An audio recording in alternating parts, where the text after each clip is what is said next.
আসসালামু আলাইকুম প্রিয় গাইস, আমি শিলু ব্লগার থেকে আপনাদের মাঝে আর একটা নতুন ব্লগ ভিডিও নিয়ে হাজির হলাম। তো আজকে আপনাদের সাথে দুটা রেসিপি নিয়ে হাজির হয়েছি।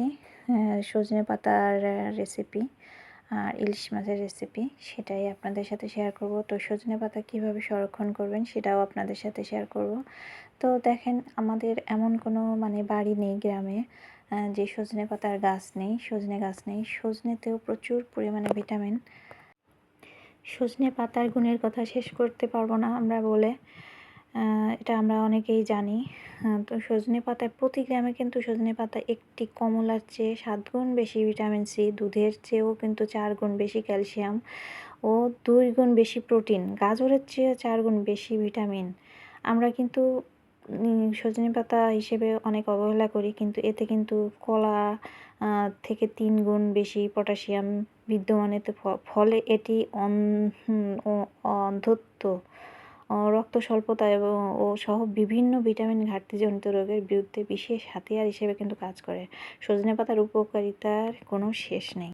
এজন্য আমরা যারা রক্ত স্বল্পতায় আমরা আছি, ডায়াবেটিক্সের সমস্যায় যারা ভুগতেছি, যাদের হার্টের প্রবলেম, তারা অবশ্যই আমরা যদি আমরা মনে করি যে প্রতিদিন আমরা কোত্থেকে পাবো, তো পাতাটা শুকিয়ে আমরা সংরক্ষণ করতে পারি।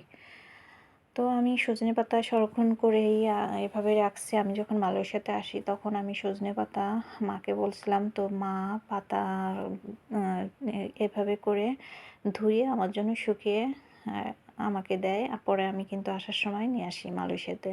তো এভাবে করে আমি সংরক্ষণ করেছি, আপনারাও চাইলে এভাবে সংরক্ষণ করে রাখতে পারেন। তো আমি সজনে পাতা আজকে ভর্তা করব, সেটাই আপনাদের সাথে শেয়ার করব কিভাবে শুকনো পাতাগুলো ভর্তা করে আপনারা খেতে পারেন।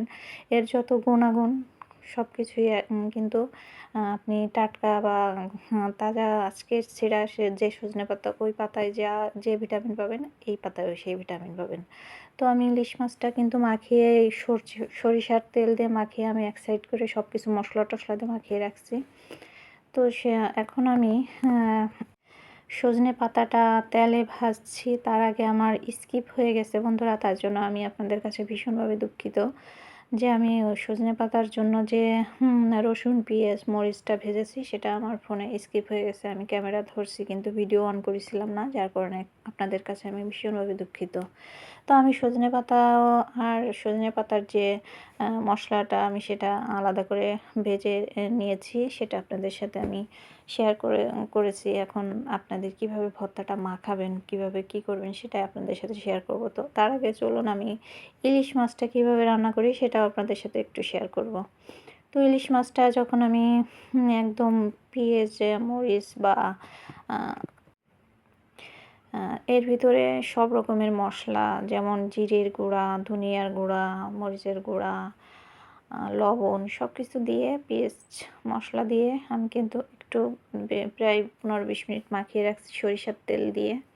তারপরে কি করলাম, চুলায় কড়াই গরম করে তার ভিতরে আমি দিয়ে একটু হালকা ভাবে নেড়ে আমি এটা হালকা প্রায় 2 মিনিট, বেশি না, যেহেতু ইলিশ মাছ এখানে তো মনে করেন কোনো গন্ধ পাওয়ার কোনো চান্স নেই, সেই হিসেবে আমি 2 মিনিটের মতো কষিয়ে নিয়েছি আলতোভাবে, যেহেতু ইলিশ মাছটা ভেঙে যাওয়ার সম্ভাবনা থাকে। তারপরে আমি এর ভিতরে হালকা গরম পানি দিয়ে আমি বেশ কিছুক্ষণ জাল করে আমি তরকারিটা নামিয়ে নিয়েছি। তো ফাইনালি আমি দেখেন, আমি যেহেতু সজনে পাতাটা ভেজে নিয়েছি, আর দেখেন সজনে পাতার জন্য যে রসুন পেঁয়াজ মরিচ ভেজে নিয়েছিলাম সেটাই এখন আপনাদের সাথে যেভাবে আপনারা অন্যান্য ভর্তা মাখান, যেমন আলু ভর্তা বা পেঁপে ভর্তা বা যে কোনো ভর্তা আপনারা যেভাবে মাখেন, ঠিক সেভাবে আপনারা এটা মেখে নিতে পারবেন। দেখেন রসুনটা একদম গলে গেছে। মরিচটা আমি মরিচ রসুন পেঁয়াজ একসঙ্গে এর ভিতরে লবণও দিয়েছি, দিয়ে আমি একটু মেখে নিব। মেখে এর ভিতরে আমি সরিষার তেলও দিয়ে একদম সুন্দর করে মেখে নেব। তেলটা স্কিপ হয়ে গেছে বন্ধুরা। তো আমি ওটা রসুন পেঁয়াজ সুন্দর করে মেখে এখন আমি দেখেন এত সুন্দর মুসমুস করে গুঁড়ো হয়ে যাচ্ছে যে আপনার হাতের বেশি চাপই দিয়ে লাগে নাই। একদম দেখেন 1 প্লেট সজনে পাতা এখন প্লেটের তলায় গিয়ে ঠেকবে, আপনারা দেখলেই বুঝতে পারবেন।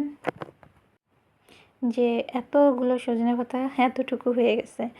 আপনারা জাস্ট ভাবতে পারবেন না যে কতটা স্বাদ আর কতটা মজা হয়েছে। আমি মানে এই সজনে পাতার ভর্তা দিয়েই আমি ভাত খেয়েছি। আর যেহেতু আমার রক্তর প্রবলেম ছিল, সেজন্য আমি সজনে পাতাটা খাওয়ার চেষ্টা করি।